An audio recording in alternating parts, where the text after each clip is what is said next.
Verá, 1939 estalla la Segunda Guerra Mundial. Finaliza la Segunda Guerra Mundial en 1945.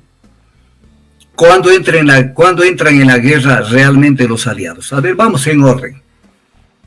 Francia tuvo pasajes importantes con la resistencia francesa, que era una resistencia tipo guerrilla urbana, que por ahí hacían alguna que otra maniobra, algún tipo de actividad.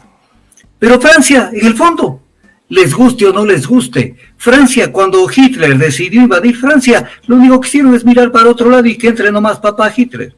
No pasó nada. Y entró. Y se constituyó un gobierno en el exilio con el presidente francés, Charles de Gaulle. Entonces, no pasó nada. Uno. En el caso de Inglaterra lo que hizo más fue defenderse que atacar. Porque Hitler se le vino encima. Y comenzaron a defenderse. Y la astucia del primer ministro británico Winston Churchill fue convencerlo a Hitler en las negociaciones que hacían por debajo de la mesa en Portugal, que el enemigo más grande era el comunismo y que mejor enfile los cañones a Rusia. Ahí se salvó Inglaterra. Y eso fue la genialidad de Winston Churchill. Hacer que Hitler, un pendejo en esa parte, no en otras, que le pasó lo mismo que a Bonaparte, me voy y me meto contra Rusia. Y Rusia lo derrotó y lo sacrificó. Claro que no de un día para otro, porque es una guerra de un gran sacrificio que hicieron. Entonces ya tenemos a los dos. Otro de las grandes potencias de los supuestos aliados, China, no jugó ningún papel. China estaba defendiéndose y tratando de liberarse de que era una colonia japonesa. Antes fue una colonia inglesa y francesa también. ¿Cuál otro de los grandes? Estados Unidos. Estados Unidos estaba en la guerra del Pacífico, no quería saber de meterse a enfrentarse con Hitler. Estaba y tratando de ver cómo captaba posiciones, aprovechándose del problema en lo que era el África Norte. Eso era lo que querían hacer. ¿Cuándo entran a la guerra? Entran a la guerra cuando ven en la perspectiva de futuro la derrota de Alemania. Entonces dicen, tenemos que entrar a la repartición y además para tomarnos las fotos. Tenemos que tomarnos las fotos. Entonces somos los aliados. Y entonces se da el famoso que, ahí viene un tema que nos decía Piero. Decía que los gringos, los americanos, pero también nosotros latinoamericanos, aprendemos historia en el cine norteamericano. Entonces, ¿cuántos no han visto, por ejemplo, la película El Día B, el Día de la Victoria, el asalto a Normandía? Entonces todo el mundo se convence del heroísmo de los gringos, unidos con los ingleses atacando. No coman cuentos. Entraron cuando Alemania estaba postrado. E incluso el número de divisiones con las cuales se enfrentaron fue infinitamente inferior de parte de los alemanes. Y se adelantaron a ver qué podían hacer, mientras tanto Rusia ya estaba rumbo a Berlín. Antes de eso hubo una conferencia donde estuvo Stalin, estuvo Churchill, en donde Stalin hizo una cosa hermosa. Llevó información y les enrostró en la cara y les dijo, ustedes están a favor de la guerra contra Alemania, y les demostró con información que ellos no estaban a favor de la guerra. Entonces, ¿de qué hablan? La victoria aliada no existe. La victoria fue de Rusia. Y rápidamente llegaron, incluso los alemanes abrían las puertas para que lleguen lo más pronto posible las fuerzas aliadas occidentales, porque a los que tenían terror eran los rusos. Y hay un reclamo que hace Stalin, fuertísimo, cuando les dice, ¿cómo es que ustedes fueron tomando posiciones y no desarmaron al ejército alemán? Entonces, ¿qué es la Segunda Guerra Mundial? Primero, que Hitler no era lo que lo pintan, el monstruo. Hitler lo único que estaba planteando, claro que tenía que meter combustible para que la gente pueda pelear, era una guerra para Alemania y para Italia de redistribución colonial. Alemania lo que quería, lo mismo que Italia más o menos, con el desarrollo industrial, las capacidades que fueron generando. Decían, ¿cómo puede ser que nosotros, Alemania, no tengamos colonias? No tenemos colonias. Y Portugal, que es un país de octava, es dueño de medio África. Y Francia, que está en decadencia, es dueño de todo el norte de África. Pues todo el norte de África habla francés. Libia, Argelia, Etiopía hablan francés. Inglaterra, dueña de la parte sur de África. O sea, África en 3 pedazos. Entonces, Alemania lo que decía, denme un pedazo a mí también. Ese fue en el fondo el tema. Ahora, para poder levantar la moral del ejército, porque a nadie le gusta ir a pelear por las santas alberjas. Entonces, crearon la teoría de la raza aria y de resecos, que era una teoría para intentar ver, ya no podían como en años centenares y años antes decir a la gente, vamos a recuperar el santo sepulcro de Jesús, porque la gente decía, bueno, ¿de qué estás hablando? Pero antes con eso se movían las guerras. Entonces una guerra de redistribución colonial, donde Hitler cometió la barbaridad número 1, que fue atacar a Rusia. Si Hitler se quedaba tranquilo, seguía armándose, seguía sosteniéndose, mantenía su poder, sencillamente los hacía sentarse, hincarse de rodillas a las potencias occidentales. Ahora, ¿qué desequilibró esto? Que los judíos alemanes, judíos, estoy hablando con concreto, los científicos judíos alemanes se pasaron al bando occidental para crear el desarrollo atómico nuclear y con eso darle un poderío a Estados Unidos que no lo iba a tener nunca si no lo hubiera tenido Abraham y no lo hubiera tenido Einstein. Entonces, con base en eso, se pararon, pero además hay otro tema, que no me quiero dedicar mucho tiempo a esto, pero Estados Unidos fue canalla en la Segunda Guerra Mundial.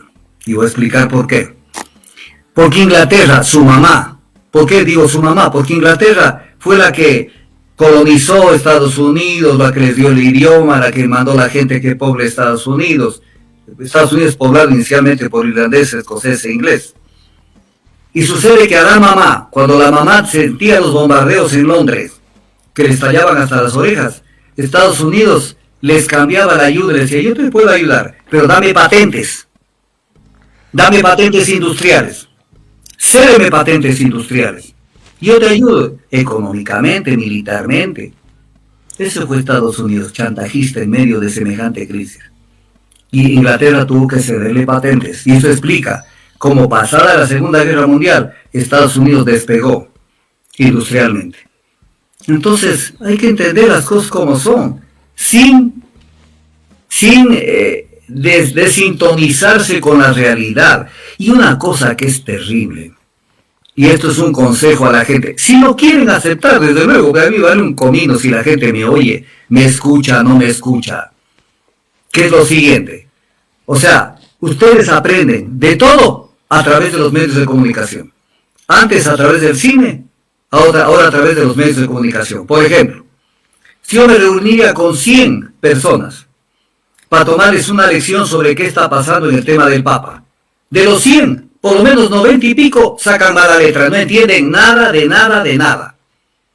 Porque lo único que reciben son los inputs que le llegan de los medios de comunicación y en base a eso razonan. Porque no tienen una forma de pensar por sí mismos. Nadie se pone a pensar y decir, a ver, primero hay que mirar hacia atrás. Hay que mirar hacia atrás para ver de dónde viene esta vaina. Entonces la memoria es la materia prima de la historia. Así lo dijo un pensador. No tienen memoria. Ni siquiera tienen memoria, porque la memoria presupone ya que alguien hubiera investigado. Entonces hasta aquí, recuerda. Pero como ni siquiera han investigado, no hay nada acá. Entonces es el gran problema que tenemos. No conocen la historia patria, la nacional. No la conocen. No conocen la historia latinoamericana, no conocen la historia mundial. No la conocen. Pero eso sí, creen que la conocen y son muy inteligentes y dispuestos a aportar. ¿Aportar qué? Es una vergüenza lo que pasa cada vez en el escenario mundial, internacional o local. Y la gente no termina de aprender. Cuando hablemos del caso Pachacuti, se van a dar cuenta que todo el mundo en la luna, sin entender qué es Pachacuti. Todo el mundo en la luna. Entonces se dan con la piedra en los dientes y después buscan explicaciones. Entonces, esto es lo que pasó en la Segunda Guerra Mundial, donde todo el mundo quiere festejar la victoria, que no la llevaron a cabo. Macron, los franceses hay que agradecerles la luz que le dieron al mundo con la Revolución Francesa, la revolución política, que además fue una revolución guiada por los escoceses y también por los franceses. la revolución política, que la dirigió la masonería mundial, para permitir la libertad de cultos, la libertad de pensamiento, la libertad de expresión y una cantidad de libertades. Pero la Francia de la Segunda Guerra Mundial fue una Francia de octavas.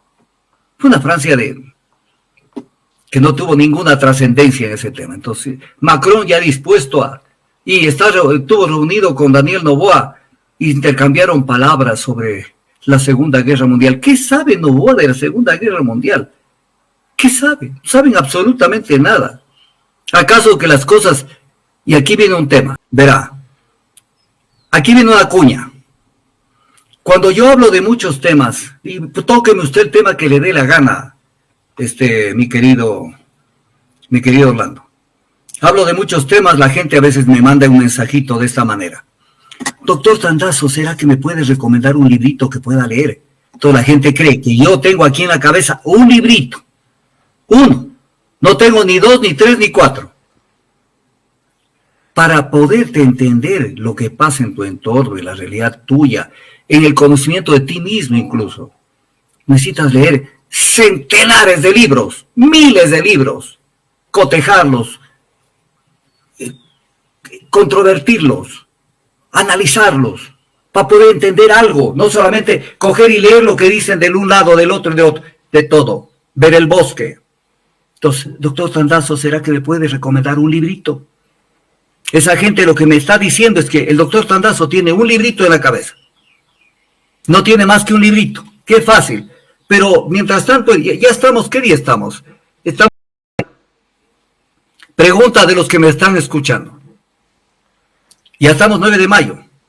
Ya estamos pasada la tercera parte del año. Enero, febrero, marzo, abril. 4 meses pasado la tercera parte. Amigos, los que me están escuchando. Y va dedicado a todos. ¿Cuántos libros han leído este año? No digo en la vida. Entonces, mucho pedirles. En la vida habrán leído el libro de Petete, alguna vaina así. ¿Cuántos libros han leído este año? Pero libros. No digo que se han puesto frente a un computador, frente a una televisión, están escuchando lo que le manda CNN, lo que le manda el resto de gente. ¿Cuántos libros han leído? Hoy, sobre cualquier temática. Entonces, ¿qué quieren? Ser ciudadanos, aportar. ¿Cómo van a aportar? Pero opinan, sí opinan.